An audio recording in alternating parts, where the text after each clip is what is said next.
नमस्कार, आप देख रहे हैं लाइव लगातार और मैं हूं रजनीश।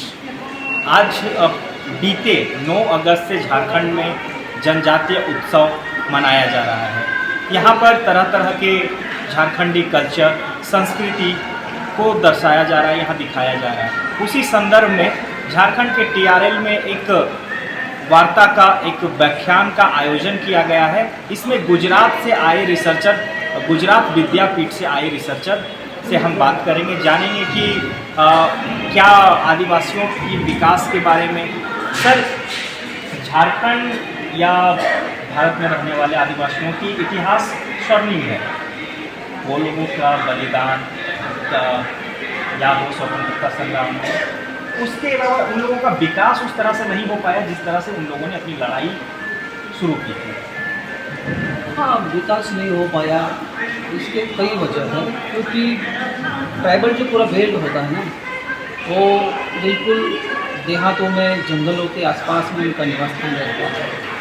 खास करके यहाँ जो झारखंड में भगवान बिरसा मुंडा जी ने जो उद्गलान किया, वो एक दुनिया के सभी ट्राइबल्स के लिए प्रेरणा रूप था। क्योंकि आज़ादी के पहले इतनी गहराई से सोच करके हमारे आने वाली पीढ़ी के लिए उन्होंने एक जंग छेड़ दी। लेकिन क्या हुआ कि अक्षर ज्ञान बहुत दूर हो गया, पढ़े लिखे नहीं, ज़्यादातर लोग अनपढ़ रह गए और अनपढ़ रहने की वजह से वो और उनका जो डेवलपमेंट करना था वो नहीं कर पाए। हालांकि उसका दूसरा कारण भी यही है कि ट्राइबल्स जहाँ भी है, अभी भी आप देहातों में चले जाओ, उनको लिखित से नफरत थी।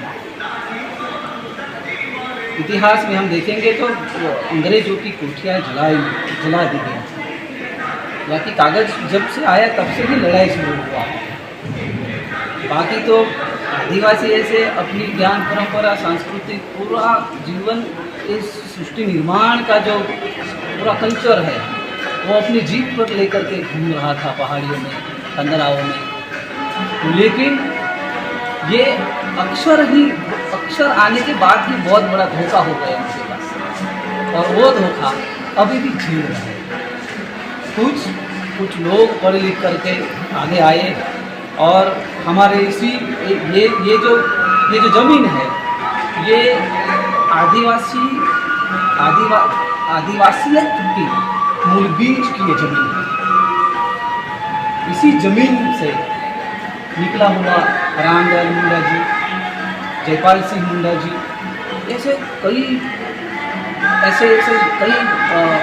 व्यक्ति निकले जिन्होंने पूरी कम्युनिटी के लिए, इस झारखंड ही नहीं, रांची पूरा ये बेल्ट ही नहीं, पूरे विश्व के आदिवासियों को लेकर के बहुत चिंता व्यक्त की। और इसी के चलते आज यहाँ पर जो ट्राइबल फिलोसॉफी का जो कॉन्फ्रेंस हुआ है, और इसी कॉन्फ्रेंस से अब तक वो जो चीज़ जो छूट गई है, कहीं रह गई है, वो सारी चीज़ों को समेटने का काम इसी ज़मीन से दोबारा हो रहा है।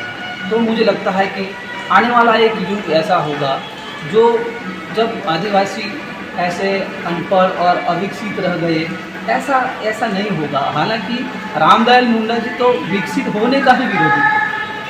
विकास होने की क्या ज़रूरत है, विकास करने की क्या ज़रूरत है? उसी विकास में हम सारा पूरा जो प्रकृति का जो संसाधन है वो पूरा ख़त्म कर देंगे। जीने लायक ज़मीन नहीं रहेगी, फसल उपजाने लायक वो ज़मीन जिंदा नहीं रख पाएंगे। तो ऐसे विकास से हम क्या करेंगे? वो उनका संदेश था। आपने सर एक शब्द कहा कि इन लोगों को लिखने से ही नफरत है, तो ये चीज़ कैसे बदला जा सकता है? क्योंकि बिना लिखावट और बिना पढ़ाई की कुछ नहीं हो सकती, कैसे बदला जा सकता है? हाँ, ये बात जो मैंने कही वो एक समय था, आज़ादी का दौर था, उसके पहले का दौर था, उसी समय में। क्योंकि कागज़ आया, किताब आई, लिखना शुरू हुआ, तब से उनके ज़मीन के पट्टे अधिग्रहण होने का शुरुआत हुआ। बाकी तो पहले तो पूरा गांव की ज़मीन सबकी थी, सब मिल के अपना सब खेत जोत रहे थे, कोई किसी का पट्टा नहीं था, सबका पट्टा था। तो ये जो सामूहिकता की जो भावना है ना, उसमें जो दरारें पड़ना शुरू हुआ वो कागज़ आने के बाद। तो कैसे इन लोगों का विकास हो सकता है, कैसे बदल सकती है इनकी जीवन शैली, या कहें तो साक्षरता की ओर कैसे ये लोग बढ़ेंगे? बिल्कुल। अब तो पढ़ लिख रहे हैं, बहुत सारे गाँवों में बहुत बहुत स्कूल कॉलेज यूनिवर्सिटियों का डेवलपमेंट हो गया है, तो सब धीरे धीरे स्टेबल हो रहा है। लेकिन गांव के विकास के लिए गांव के जितने संसाधन हैं, गांव में जितना हो सकता है, जितनी चीज़ें हैं, उनको ही कहीं ना कहीं उस फॉर्म में ला करके छोटे छोटे यूनिट के जरिए उसका डेवलपमेंट करके वो आजीविका अच्छे से कमा सकते हैं। एक आखिरी बात, आप क्या संदेश देना चाहेंगे यहाँ से? संदेश तो देना ये चाहता हूँ कि आज का जो संगोष्ठी का सेमिनार का जो ये पूरा कार्यक्रम चला 2 दिवसीय, और माननीय मुख्यमंत्री जी हेमंत सोरेन ने भी घोषित कर दिया है कि ये हर साल जनजातीय महोत्सव मनाया जाएगा। तो हमारे जैसे कई युवा देश दुनिया के रिसर्चर जो है, जो असल में जो ट्राइबल फिलोसॉफी को जानना चाहते हैं, उससे गहराई में पहुंचना चाहते हैं, ऐसे सभी स्टूडेंट यहाँ आने का एक मौका मिलेगा। उसके लिए मैं ये झारखंड गवर्नमेंट का बहुत बहुत आभारी हूँ। धन्यवाद। आप अभी सुन रहे थे गुजरात से आए डॉक्टर राजेश को। इन्होंने कहा कि कई सारी ऐसी बातें हैं जो रह गई, अपने विचारों को ये व्यक्त की। आगे की खबरों के साथ लाइव लगातार के संग बने रहें।